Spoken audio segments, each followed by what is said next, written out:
Hi, everyone. I'm Rams, and I'd like to begin by taking the time to acknowledge that our province of British Columbia is located on the traditional territories of many distinct First Nations with different cultures, languages, and unique dialects. I ask that we please take a moment to reflect, acknowledge, and honor the First Nation land on which we live, work, learn, and play. Thank you. So today I'll be discussing Facebook as an adult learning tool. And this work is licensed under Creative Commons Attribution, Non-Commercial, Share Alike 4.0 International. Also, for those who want to write their reflective reports on this presentation, my pronouns are he, his, him. So the purpose of this presentation is to evaluate the effectiveness of Facebook as an adult learning tool using the 4E framework. Its ability to excite, educate, engage, and evaluate. And of course, this evaluation will be made with the support of empirical evidence. And I was actually going to send out a quick poll to see how familiar everyone was with Facebook, but unfortunately, we don't have anyone in attendance, so I'm just going to continue. So, for those who don't know what Facebook is, it's a social networking website that allows users to connect with family and friends online. And some other interesting facts about Facebook are that Facebook is currently the third most visited website in the world, behind only Google and YouTube. And with over 3 billion monthly users and over 2 billion daily users, Facebook is the most used social media platform in the world. Over 94% of users are 18 or older, and on average, users spend about 33 minutes a day on it. So since Facebook is the most popular form of social media amongst adults, it would make sense to see if it would be effective in helping them learn. And one feature that researchers focused on when examining Facebook were groups. So Facebook groups are dedicated spaces for users to connect with others who share similar interests. And anyone can create or join a group for just about any topic. So for those who haven't created a Facebook group before, I'm going to demonstrate how to do so. So right now I'm just going to go into Facebook. So here I am. I'm already signed in. I'm on the home page. And I'm just going to go back here. So actually, I wasn't on the home page, but here I am now. So basically, I'm just going to go to groups right here.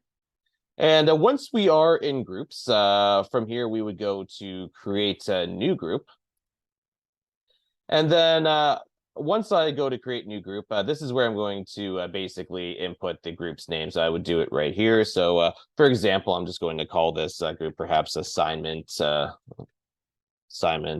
number 3, PIDP 3240. Maybe I might just call it another thing right here. So I'm just going to switch up the name. So here we go. So I'm just going to call it PIDP 3240 assignment number 3. And then once I've inputted the group name, this is where I can choose the privacy level. So essentially for a Facebook group, you can make it either public or private. So one thing to keep in mind, though, is that if you do make it private, there's no way that you can change that setting back to public. So if I were to make it public, for example, I could change it to private, but I can't do it the other way around. So in this case, right, I'll just create a public Facebook group. And then from there, I can invite my friends if I so choose. So now I'm just going to go to create. So I'm going to select create. It might just take a moment or two to load here. And voila, here we have my Facebook group. So I've just started the Facebook group now. So there are some other things I could do in order to complete the setup. So for example, I could add a cover photo, I could add a description of the group, and I can create a post. But as you can see, basically creating a Facebook group or starting the process is a very easy thing to do, very simple thing to do. So some other things to kind of keep in mind about Facebook here. So if I do go to the 3 dots, right, you do see other options.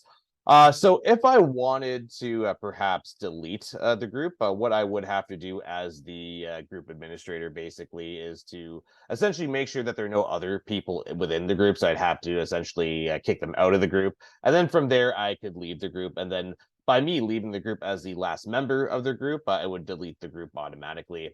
Alternatively, if I did not want to delete the group, right, I could essentially pause the group. And by doing so, that basically pauses any activity on the group. So no one's going to be able to comment on anything, create posts or anything of that nature, right? So That's another alternative if you are, if you don't want to delete your Facebook group, if you just want to break from it. But yeah, essentially, Facebook groups are a key feature that the researchers did look into when examining Facebook in an educational context.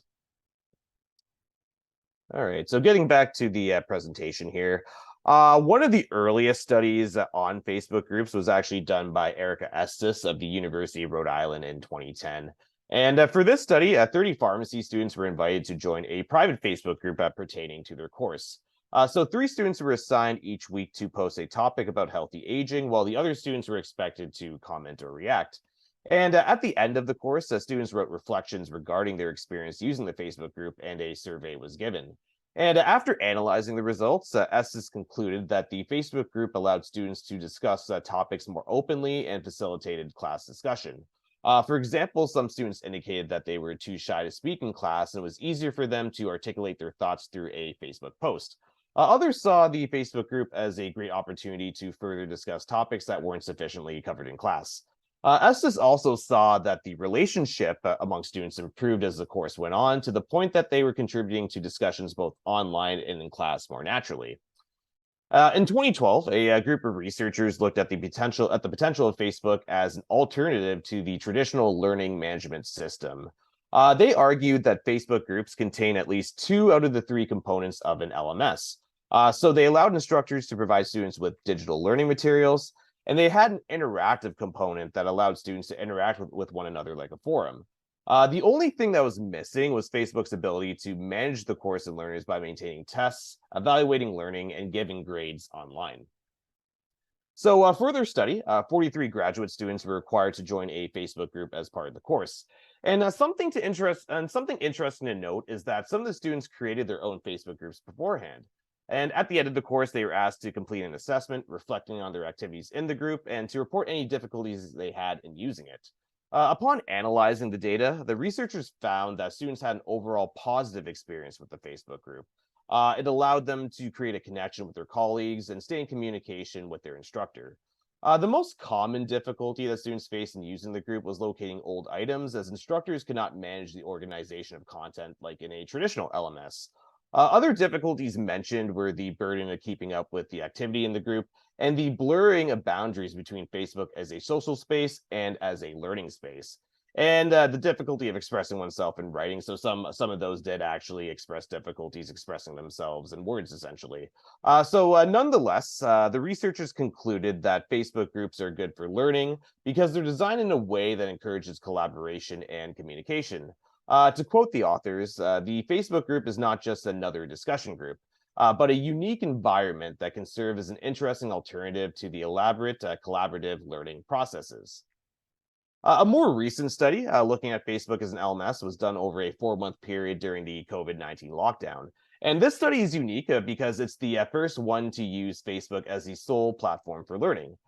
So students, they were part of a closed Facebook group where they could chat, post links, and create events. And they would get notifications when members posted in the group where they could comment or react. The role of the teacher was to guide the group, with much of the focus being placed on the student. And the material was delivered in the form of text, images, videos, audio, and external links. This was thought to allow learners to study in the way they prefer. So if they were visual learners, for example, they could view an image or watch a video. So through the platform, students had an opportunity to assess their knowledge through quizzes and revision exercises. And they were in the form of multiple choice, or they had to upload a file. The system then provided automated feedback to the students. So the researchers also stated that through the group statistics function, they could monitor the progress of learners by retrieving quiz results and getting an overview of student activity within the group. And at the end of the course, students were given a survey to complete, and 80% of them strongly agreed that Facebook helped advance their knowledge. The researchers also compared the math students to a control group of 60 other students at the same high school who didn't use Facebook as part of their course, and they found that those part of the Facebook group performed better than those who were not. So the researchers concluded that the Facebook group kept the students engaged and motivated throughout the course, and that Facebook groups look very promising as an alternative to established LMSs.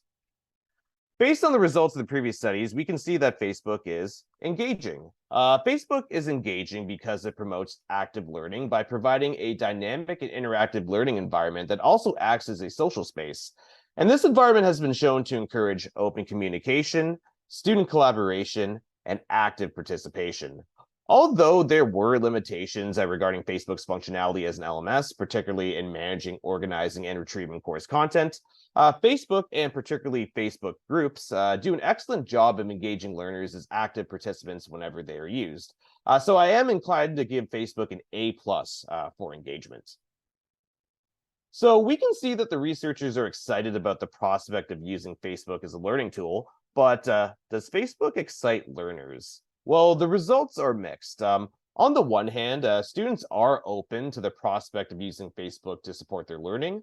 They can use it to ask and answer questions, discuss assignments, support their classmates, and most importantly, it's familiar to learners, so they won't be as apprehensive to use it. On the other hand, some learners have expressed that they don't feel comfortable using Facebook because it blurs the lines between a social space and a learning space. One learner commented that they use it to connect with friends and family and to have a break from their daily routine, like studying and chores, for example. And the existence of a Facebook group for the course made it hard for them to have that separation. Others have said that it lowers their productivity because it's distracting. Overall, I would give Facebook's ability to excite learners a B. It is evident that Facebook can motivate learners to engage with course material. We can see that there are aspects of Facebook that excites learners, and we've seen a case where learners will be proactive and create their own Facebook groups with classmates. But the concerns are hard to ignore. There are those who are apprehensive about using Facebook in more formal settings because they view it as their own personal and private space.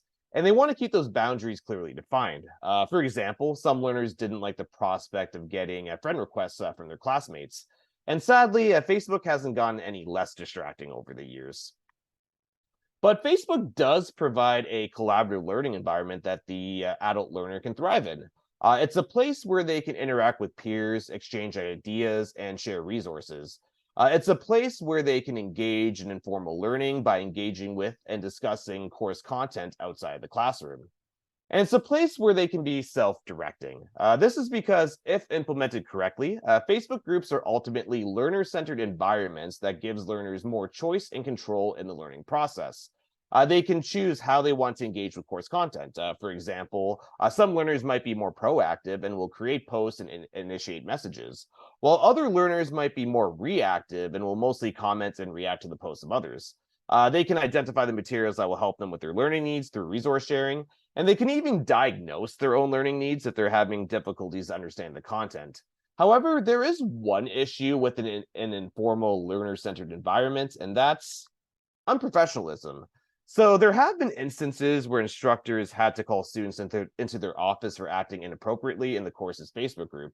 And truth be told, there weren't many instances of this I came across, but some researchers still cite this as a potential issue to using Facebook in an educational environment. And of course, Facebook can be distracting, which not only makes the prospect of using it as a learning tool less appealing, but can also make it less effective in educating learners. Notifications, messages, and the newsfeed are all things that can pull you away from your learning. So, does Facebook educate learners? All things considered, I would give Facebook's ability to educate an A minus. This is because Facebook can effectively educate learners by providing them a collaborative learning environment that offers opportunities for informal learning. And this type of environment appeals to the learner's self-concept of being self-directing as per the first principle of andragogy. Although there were some cases of unprofessionalism, some of those interviewed stated that this could be managed by setting people's expectations early on and reining them back in if they get out of control. And the researchers who addressed this aspect of Facebook did see it as an opportunity to discuss online etiquette and the consequences that their online behavior could have. Ultimately, it's hard to ignore the fact that Facebook can be distracting. And personally, I don't feel as distracted when I use a traditional LMS like Moodle, for example. But Facebook does a good job of appealing to the out learner self-concept of being self-directing by providing them a learning environment that can facilitate self-directed learning. And the aspect of unprofessionalism doesn't seem to be that big of an issue. This brings us to our final E. Can Facebook evaluate learning? Well, since it is a collaborative learning environment that promotes open communication, learners can receive a prompt feedback by not only their instructors, but their peers as well. And the 2021 study I reviewed earlier on did mention that quizzes can be done through Facebook and that learner progress can be tracked through it as well through group statistics. So let's take a look to see if this is actually true. So let's get into Facebook here. Here I am back in the group. So essentially, right, I wanted to see if Facebook was effective in evaluating learning by perhaps creating quizzes or assessments, right, like the 2021 study stated. So when I was looking through Facebook, I did see that it is possible to create a poll. So for example, I can go here, create a poll. Maybe I can ask a question like, who is use Facebook? So here I can perhaps create a poll and then add some options, right?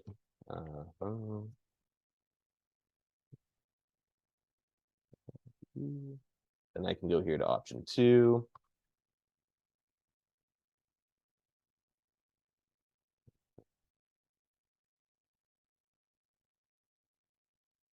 So here I am, I can just create a post. But the thing is, though, this actually isn't a real quiz, right? So here it's essentially more of an opinion based, even though I am forming it as like a quiz question.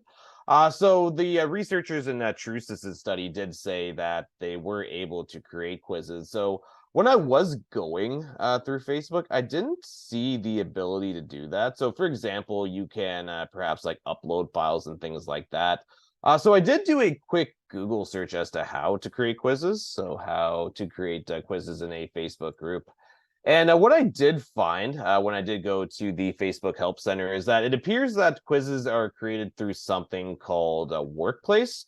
And through Workplace, you can even create a learning guide, right? But Workplace is actually something that is not is external to Facebook, so it is still basically owned by Meta, right? But it isn't actually Facebook itself. So if we were to perhaps do a quick Google search as to what Workplace is, we can see it's from Meta, and it is like essentially a way that those in the workplace can stay connected together. But what I did find, though, is that we can see here that workplace, it is something where you would have to pay for. Of course, you could get like a free trial or something along those lines, right? But yeah, it appears based on what I did find here in the Facebook Help Center, right, that technically you're not able to create quizzes through Facebook. So perhaps it was something that was possible when the 2021 study was done, right? But as we can see that, as of today's date, right, quizzes are created through Workplace, so not Facebook itself. Another thing I do want to take a look at was the group statistics that the researchers did state. So from there, I can see it appears that it is through perhaps the insights here. So you can maybe see the engagement, perhaps the activity log, things like that. So yeah, the researchers in the 2021 study did state that group statistics was helpful for them to try and basically, sort of manage the course, so to speak, right, and keep track of learner progress. But yeah, I don't see any way to actually create quizzes or anything along those lines. So getting back to the presentation here, I guess the question that we really do have is that can Facebook actually evaluate learning? Well, I don't doubt that learners can receive feedback through Facebook, right? And we see that files can be uploaded to deliver assignments, which allow instructors to assess learners and provide feedback to them upon returning the results. But as we did see, quizzes would need to be created through a third-party website, right? So essentially, like through workplaces, or you can also maybe create a quiz through some other third party, right? So I was trying to do it through Facebook. But then, you can see that you have other third parties as well. So you have like quizzes for Phases, Zapier, small business, right? So and there's like opinion stage, right? So as you can see, you're not creating quizzes like through Facebook yourself, right? You are creating it through like a third party website, which could be problematic because you don't have any direct control over it. Also, as well, so getting back to the slide here, we do see that, although there are like group statistics where you can kind of track that activity, right? Clearly, Facebook groups, they do lack the course management features of an LMS, right? For example, you can't create an area specifically for assignment submissions or posting grades. So you'd have to essentially send files back and forth or perhaps discuss things in Facebook Messenger, right?